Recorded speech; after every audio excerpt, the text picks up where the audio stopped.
गायत्री महामंत्र एक बार मेरे साथ दोहराओ। ओम भूर्भुवः स्वः तत्सवितुर्वरेण्यं भर्गो देवस्य धीमहि धियो यो नः प्रचोदयात्। साधना का क्रम तो आगे बढ़ता हुआ चला जा रहा है, परंतु इसके साथ एक चीज और देखनी पड़ेगी। अपना मूल्यांकन भी हमको निरंतर करना होगा। अपने जीवन में सद्गुणों का संवर्धन कितनी तीव्रता से हो रहा है, इस बात को हमें अपने जीवन में अपना परिवेक्षण करके इस बात को देखना और समझना होगा। परिवर्तन उतना ही आएगा जितना गुणग्राही आप बनते चले जाएंगे, उतना ही परिवर्तन आपको मिलने लग जाएगा। क्योंकि सही जीवन साधना की सच्ची कसौटी होती है। जिस गति से हमारे अंदर सद्गुणों का विकास होगा, उसी तीव्रता से हमारी जीवन साधना परिपक्व प्रखर होती हुई चली जाएगी। हमारी अंतर्निहित जो शक्ति हैं वो अग्रसर हों, जगें, क्रियाशील हों। यश और कीर्ति के गान जिंदगी के आंगन में गूंजते रहते हैं, उनसे कोई मतलब नहीं है। उल्लास और उमंगों को अपने जीवन में पैदा करना है, उल्लास और उमंगों को पैदा करना है। नई तरंगों का स्पर्श आपको मिलता रहे तो समझ लेना, आंतरिक प्रसन्नता का संतोष से अंतःकरण का हर कोना सुवासित हो उठेगा। परंतु होता तो ये है कि सब गुणों के विकास से जीवन साधना की रीति नीति वो सार्थकता से है, वैसे नहीं है। जितना आप सार्थक करते चले जाएंगे, उतनी ही शक्ति आपके अंदर क्रियाशील होती हुई चली जाएगी।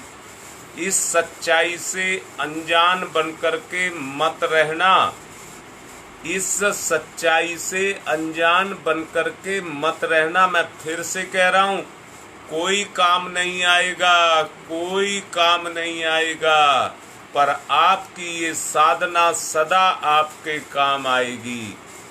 धन दौलत साधन रिश्ते वो एक समय तक आपका साथ दे सकते हैं, परंतु की गई साधना, जागृत किए गए गुण उस समय पर जब कोई काम नहीं आएगा, तब वहां पर ये आपके काम आएंगे। मैं दोबारा से कह रहा हूं, अपने मूल्यांकन की कसौटी गुणों के विकास के बजाय वैभव को, साधनों को बढ़ाने को जो मानते हैं, उनके लिए मूल्यवान सफलता, प्रतिष्ठा, पद प्राप्ति ही रहती है। फिर भले ही वो सब के सब कैसे भी क्यों ना मिले, यानी कि वो वैभव, धन दौलत चाहे वो कैसे ही क्यों ना मिले, उसी स्तर पर लेने के लिए वो ललायित रहते हैं। अनीति हो या नीति हो, कोई भी काम क्यों ना अपनाना पड़े, जोड़ तोड़, तिकड़मबाजी, धूर्तता, मक्कारी, चापलूसी, जिससे भी सफलता मिलती हो, आदमी साधन मानने वाले दरअसल में जीवन के इस विज्ञान से अपरिचित रहते हैं। इसलिए वो जीवन की जो सच्ची वास्तविकता है उसको समझ नहीं पाते हैं। बहुत अच्छे से कह रहा हूँ, अगर सम्मान के साथ जीवन के रहस्यों से परिचित कोई सामान्य व्यक्ति भी हो जाए, तो बुद्धिहीन, नासमझ और मूर्ख कहा जाने वाला, संसार में साधन विहीन रहने वाला भले ही हो, परंतु आत्मा के क्षेत्र में वो बहुत बड़ा चढ़ा होगा। सज्जनता समृद्धि पर कितना ही क्यों ना इतराता रहे, परंतु सच्चाई अपनी जगह पर होती है। जीवन के मर्म को जानने वालों के लिए ये बहुत ही अनुभूत सत्य है कि सफलताएं हमेशा ही तप और पुण्य के परिणाम से पैदा होती हैं और कोई रास्ता नहीं है। तप और पुण्य, तप और पुण्य। तप मैंने बताया था, अपनी इंद्रियों को साधने में जो त्याग करने पड़ते हैं वो तप है, और साधना से अपने गुणों को क्रियाशील करना पड़ता है।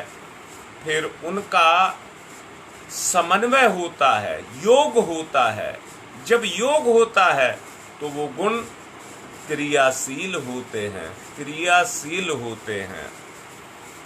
फिर ये सब जो किए गए कर्म हैं वो पहले कभी अतीत में हो सकते थे, फिर अतीत में आज विस्मृत हो गए हैं। इसे हम भूल गए हैं। ऐसी इससे क्या हुआ? कर्म कभी नष्ट नहीं होता, ऊर्जा सदा ही अविनाशी होती है। साइंस भी इस बात को कहती है कि किसी चीज को मिटाया नहीं जा सकता, केवल उसका रूप परिवर्तन किया जा सकता है, रूप परिवर्तन किया जा सकता है। इसलिए ऊर्जा अविनाशी है, इसके रूप जरूर बदलते हैं। शुभ कर्म समय पर अपना फल देते हैं और अशुभ कर्मों का फल भी निश्चित रूप से जीव को मिलता ही मिलता है, उसको भी कोई बचा नहीं सकता। शुभ कर्म करने से सद्गुणों को अभिव्यक्ति होती है। जो शुभ कर्म करेगा, मैं आज इसलिए इस तरह की बात कर रहा हूँ कि कोई ये ना करे यहाँ तो सुनता रहे और फिर कल करे ना, उसको करे ना।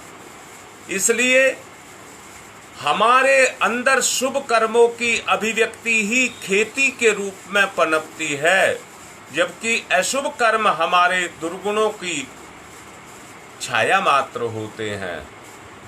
हाँ, इतना जरूर है कि कर्म बीजों को फलित होने में समय जरूर लगता है। हर समय कर्म बीज की अंकुर क्षमता और अति चेतना की उर्वरता पर निर्भर करता है। समय पर सुफल और कुफल निश्चित रूप से मिलते हैं। यहाँ मैं एक बात और कहना चाहूँगा कि कुकर्म के फल जल्दी आ जाते हैं, क्योंकि उनमें ताकत नहीं होती, वो मात्र एक छाया होते हैं, और छाया से कल्पना पैदा होती चली जाती हैं। आदमी को लौकिक सांसारिक सुख तो मिलता है। शास्त्र कहता है, भोगा न भोगा व्यमेव भोगा, स्त्रप्तम न स्त्रप्तम व्यमेव तृप्तम। ये कहा गया है, जो भोग को भोगता है भोग उसको भोग जाता है। जैसे शराबी अपने सुख के लिए शराब को पीता है, वो शराब का भोग करता है, पर जानते हैं शराब ही उसका भोग करती है, वो भोग नहीं करता है। इसलिए दुर्गुण बहुत स्थायित्व को अपने अंदर लिए हुए नहीं रहते हैं, वो बहुत कमजोर होते हैं। इसलिए उनके कर्म फल भी बहुत जल्दी मिलते चले जाते हैं। जितना आप सत्य के मार्ग पर चलेंगे, उनके कर्म फल भी आपको बड़े कठोर हो जाते हैं और बहुत समय के बाद मिलते हैं। पर जब सतत कर्म सत्कर्म के रूप में चलता चला जाता है, तो उसके परिणाम भी सतत, जब एक बार मिलने लग जाते हैं तो सतत मिलते हुए चले जाते हैं। ऐसे व्यक्ति जो वास्तव में सच्चाई के रास्ते पर चलते हैं, वो उनके सामने अनेक तरह की बाधाएं होने के बावजूद भी वो कभी सच्चाई से विचलित नहीं होते हैं। इसलिए मैंने कहा अभी कर्म के फलीभूत होने में समय जरूर लगता है, परंतु वो निर्भर करता है आपकी अंतर चेतना की उर्वरता पर। समय पर सुफल और कुफल निश्चित रूप से आपको मिलेंगे ही मिलेंगे। इस समय सत्य को अनजान अज्ञान व्यक्ति की तरह से जब अनीति जोड़ तोड़ करने लग जाए और पाप कर्मों की राह पर कोई ना कोई रास्ता ढूंढ भाल करके इधर उधर से निकालती हुई चली जाए, तो होता क्या है, आदमी जो जोड़ तोड़ करता है वो सत्य से बचने के लिए और पाप कर्म में निरत होने के लिए करता है। पापों की राह पर चल करके कोई भी सफलता पाता है तो वो भूल जाता है कि दरअसल में वो अपने ही किन्हीं पूर्व सत्कर्मों को भोग रहा है और उसे गलत काम ना करना चाहिए था, परंतु वो गलत करके अपने सत्कर्मों को भोग करके अपने लिए पाप कर्म पैदा कर रहा है। तब भी उसे सफलता मिलती चली जाती है और हो सकता है कि उसमें थोड़ी सफलता मिले। अशुभ कर्मों को घोलकर कलुषित करके अपने जीवन को इस कलुष के कारण उसकी सफलता की अवधि भी कम हो जाती है। जो सफलता अपने स्वाभाविक समय पर मिलकर के चिरकाल तक बनी रहती है, वह अशुभ कर्मों के कारण असमय ही समाप्त हो जाती है। जो इसके विपरीत तर्क देते हैं और जो इतना ही कहना चाहते हैं कि सफलता समृद्धि ओछे बोने काम करने से मिलती है, तो फिर ऐसे लोगों को कभी असफल नहीं होना चाहिए जो प्रत्येक दिन बुरे काम करते हुए दुर्गुणों के आधार पर अपने जीवन का पतन करते रहते हैं। पर वस्तु स्थिति इसके विपरीत है। दुर्गुणी व्यक्ति का काल का निरंतर शिकंजा कसता हुआ चला जाता है। काल का शिकंजा उसके ऊपर कसता चला जाता है। उसमें समय जरूर लगता है, परंतु तुरंत छोड़ करके भाग जाने पर भी उससे वो बच नहीं सकता। अशुभ कर्म अपनाए गए दुर्गुण अपना परिणाम दिखाने लगते हैं, इसलिए दुर्गुणों और अशुभ कर्मों के बल पर अपना मूल्यांकन कभी नहीं करना चाहिए। ऐसा व्यक्ति जब बुरे कर्मों के फलों को देखता है और उनकी मार को सहता है तो वो पछताता है, परंतु उस समय वो पूरी तरह से गिरफ्त में आ चुका होता है, चारों तरफ से घिर चुका होता है। उसके लिए बच कर के निकलने का कोई रास्ता शेष नहीं रह जाता है। अपने मूल्यांकन की एक कसौटी है और वो है अपने सद्गुणों को विकास की ओर एकमात्र सच्चा स्रोत बना देना। आप अंदर से तोल करके देखना, आपको अंदर से आभास होगा कि मैं कौन से रास्ते पर चल रहा हूं।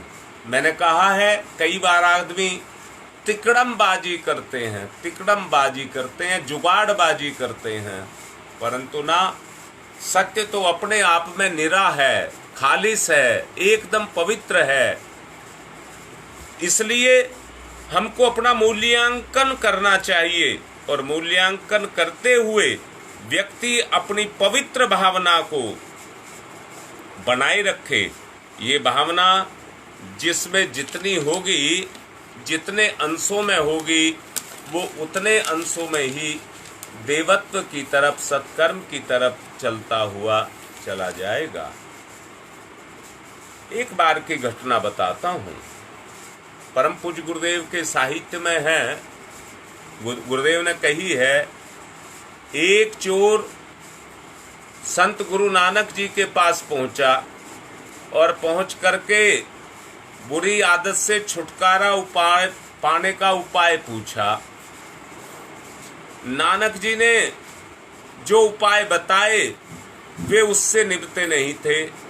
एक के बाद एक उपाय बदलते बदलते जब बहुत दिन हो गए और किसी उपाय से भी वो आदत ना छूटी, तो उन्होंने चोर को बताया कि तुम अपने पाप सबके सामने प्रकट करने लग जाओ।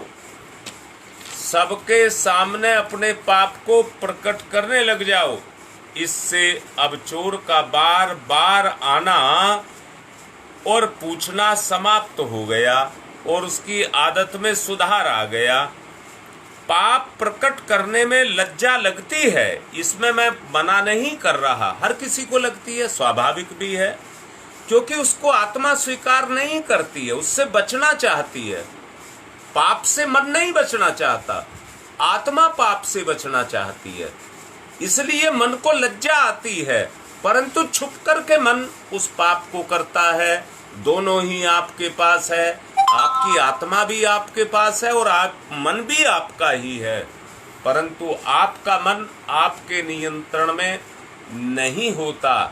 वो जिस आत्मा तो कहती है, अंदर से कहती है कि इस पाप को छोड़ दे, ये पाप मत कर, परंतु मन नहीं मानता, मन नहीं मानता। जो मैंने अभी कहा तिकड़मबाजी की बात मैंने आपसे कही, वो तरह तरह की तिकड़मबाजियां अपनी इच्छा की पूर्ति के लिए करता रहता है।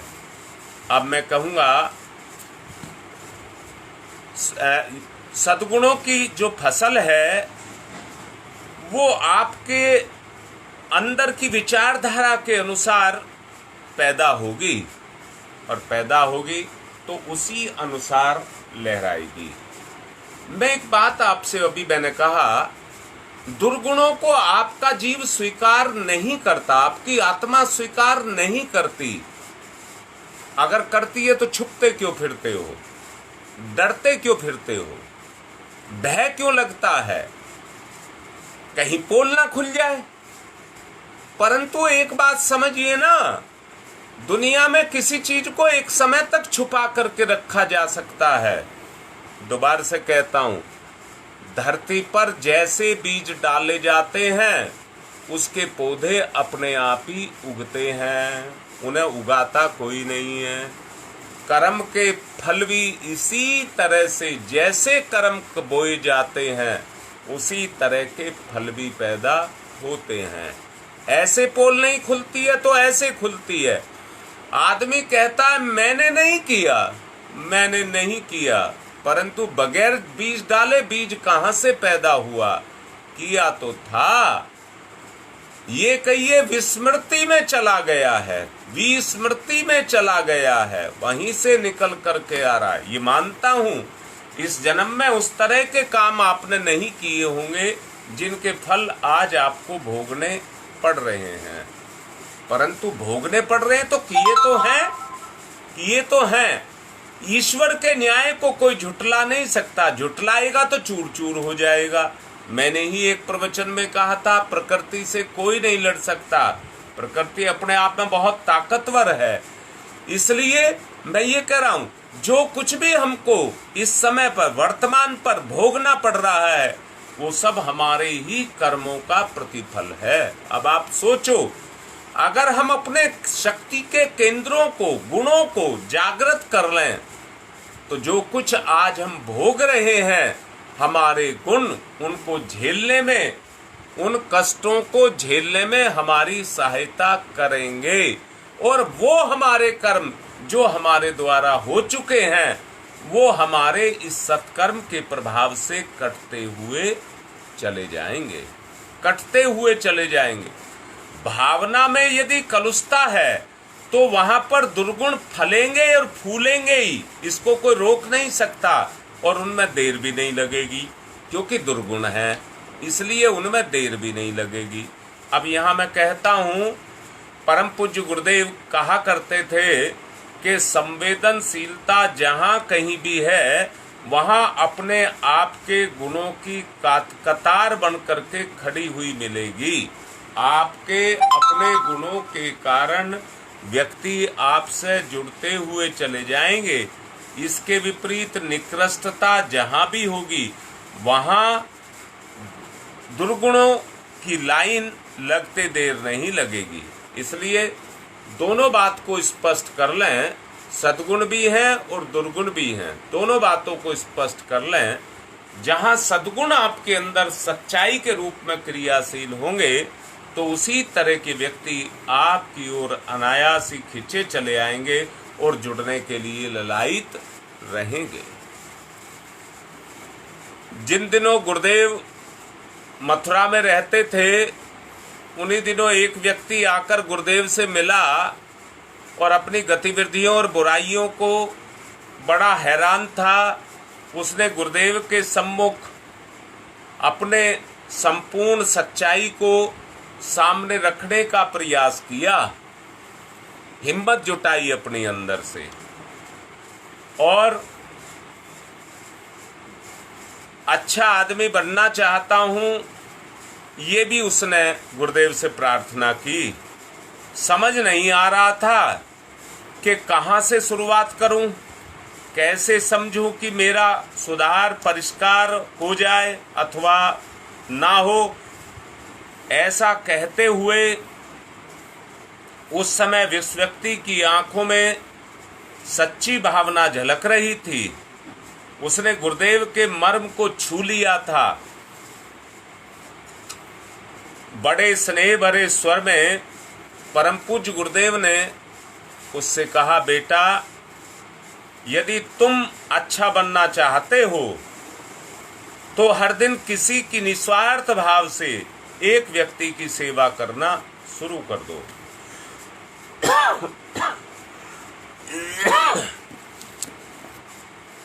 निस्वार्थ भाव साथ में लगा दिया। कर्म चाहे छोटा सा था, कम देर का था, परंतु रास्ता मिल गया। उनको रास्ता मिल गया। उस रास्ते पर उन्होंने चलना शुरू कर दिया। बात उस व्यक्ति की थोड़ी कठिन लगी। उसने कहा, गुरुदेव मेरा काफी बड़ा कारोबार है,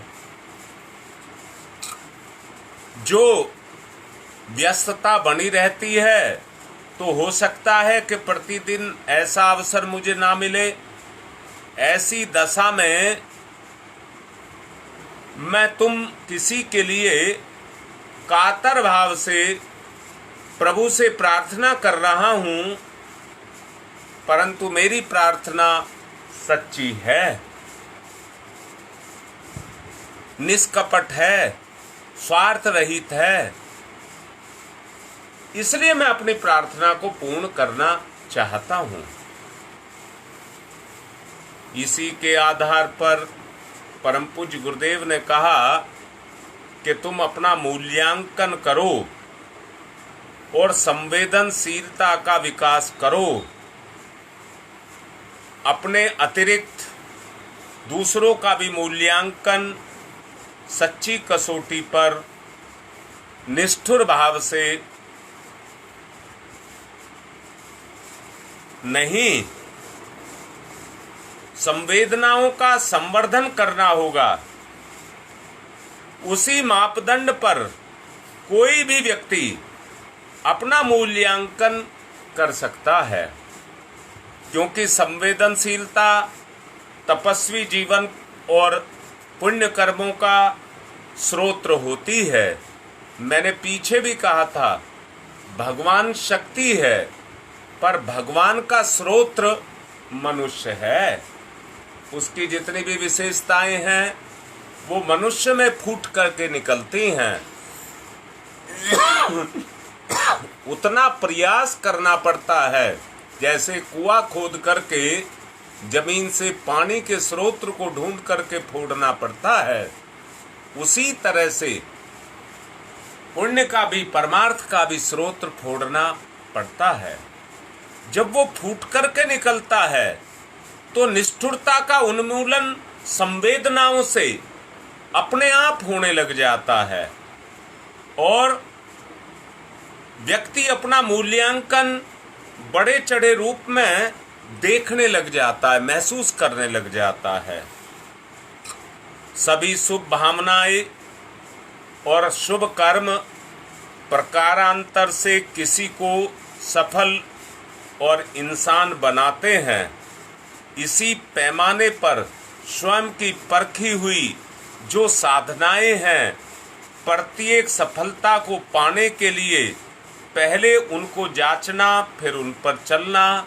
जो भूलें की गई हैं उन भूलों के अंदर सुधार को लाना। मैं दोबारा से कह रहा हूं, क्रमगत आपको जितनी भी साधारण से साधारण साधना हो सकती है वो बताई जा रही हैं, पर आप सच्चाई से ये देखिए कि आप उनको कितना अपने जीवन में उतारते हुए चले जा रहे हैं, यानी कि उनका प्रभाव आपकी चेतना पर कितना पड़ता हुआ चला जा रहा है। इसलिए मैं बताता जाऊं, आप साथ साथ चलते जाएं तो बात बनती है, परंतु आप सुनकर के अगर बात को रोक दें तो बात नहीं बनती है।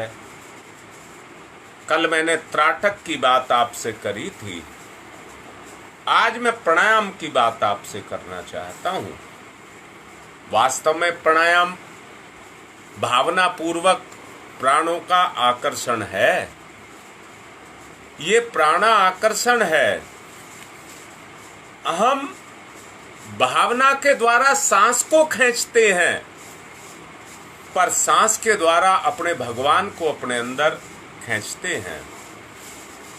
प्राणों में उच्च स्तरीय प्राण विनियोग सो अहम साधना, इसे हंस योग के नाम से भी जाना जाता है। शरीर में श्वास के प्रवेश होने के साथ ही सो और निकलने के साथ ही हम की सूक्ष्म ध्वनि पैदा होती है। श्वास प्रश्वास क्रिया के रूप में अनायास ही नहीं चलते, बल्कि ध्वनि प्रवाह पर मन को केंद्रित करके उस दिव्य शक्ति को श्रवण किया जा सकता है जो प्रखरता के रूप में हम सब के अंदर विराजमान है।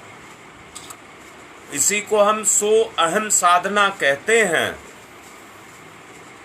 ये मन को केंद्रित करके एक दिव्य ध्वनि की श्रवण करने पर जो शक्ति पैदा होती है, वो अग्रसर होते हुए दिव्य ध्वनि के रूप में श्रवण करने का अवसर विकसित करती है। जो जीव इस क्रम से संयोग समन्वय के साथ ओंकार की ध्वनि को निश्चल भाव से अपने अंदर समाहित करते हैं, उसी समागम के आधार पर उत्पन्न होने वाले महत्वपूर्ण जो तथ्य हैं वो पैदा होते हैं। जीव और ब्रह्म के मिलन संयोग के से सो अहम का संचार होता है। इन दिनों के ध्वनि तरंगों की बात प्रवाह के रूप में समझाई जा रही है। हमारे ब्रह्मांड तक में पहुंचकर ये अनावश्यक सम्मान की भूख को अपने अंदर जगाती है और उसकी तरफ को हमको दौड़ाती है। सांस के साथ शरीर के प्राण प्रवेश के साथ ही सो शब्द का श्रवण प्रयत्न पूर्वक भावना के साथ हम आत्मसात कर सकते हैं। परमात्मा का कलेवर प्रवेश करने के बाद सांस के माध्यम से वो अंदर जाता है और अपनी शक्ति को जीव को दे करके हमके साथ वापसी लौटता है। अंदर से विकारों को लेकर के आता है। जितने अच्छाइयाँ हम देते हैं जितनी निष्ठा के साथ देते हैं, अहम अहंकार मैंपन, अहम अहंकार माने मैंपन बाहर निकल रहा होता है। परिष्कृत स्तर का व्यक्ति अगर रहा है तो अहंता का विसर्जन, दिव्यता का संपादन बाकी रह जाता है। ये एक सर्वमान्य सार्वजनिक प्रक्रिया है। इसका सहारा लेकर के जो चलेगा वो धन्य होता हुआ चला जाएगा। मानवीय काया के केवल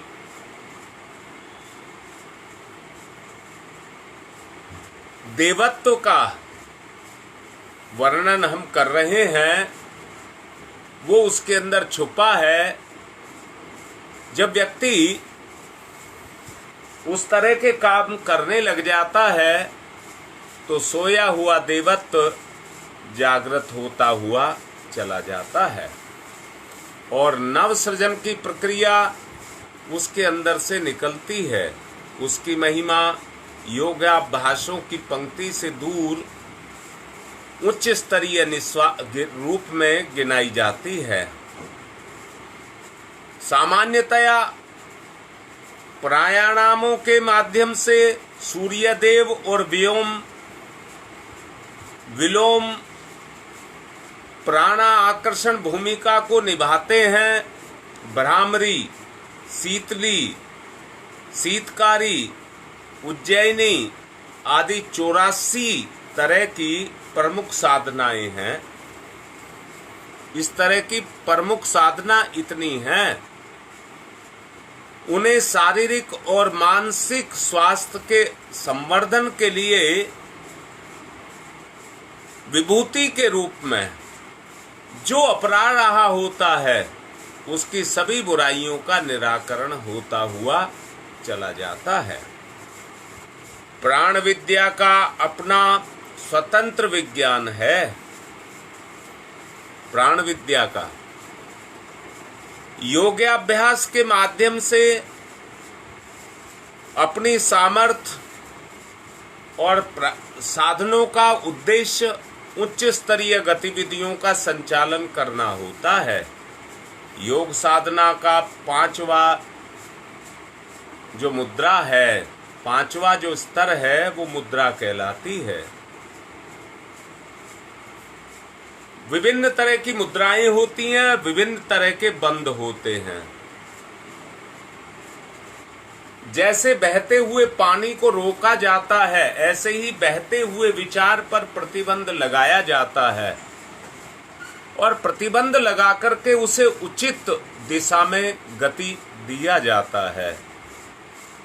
जब वो होने लग जाता है तो समझिए योग साधना का जो वरेण्यम जो शब्द है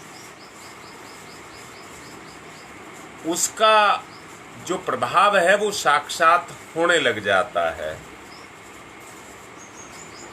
उससे क्या होता है, मूल बंद, जालंधर बंद, उद्यान बंद आदि जो बंद हैं उनकी शक्ति व्यक्ति को मिलने लग जाती है और व्यक्ति उस शक्ति को पाकर के उन कई मुद्राओं के द्वारा अपनी शक्ति को जागृत करने लग जाता है। मुद्राओं में बेचारी मुद्रा को गायत्री उपासना की उच्च स्तरीय साधना के रूप में माना जा सकता है। जिह्वा को पलटकर तालू से लगाना, जीभ की नोक से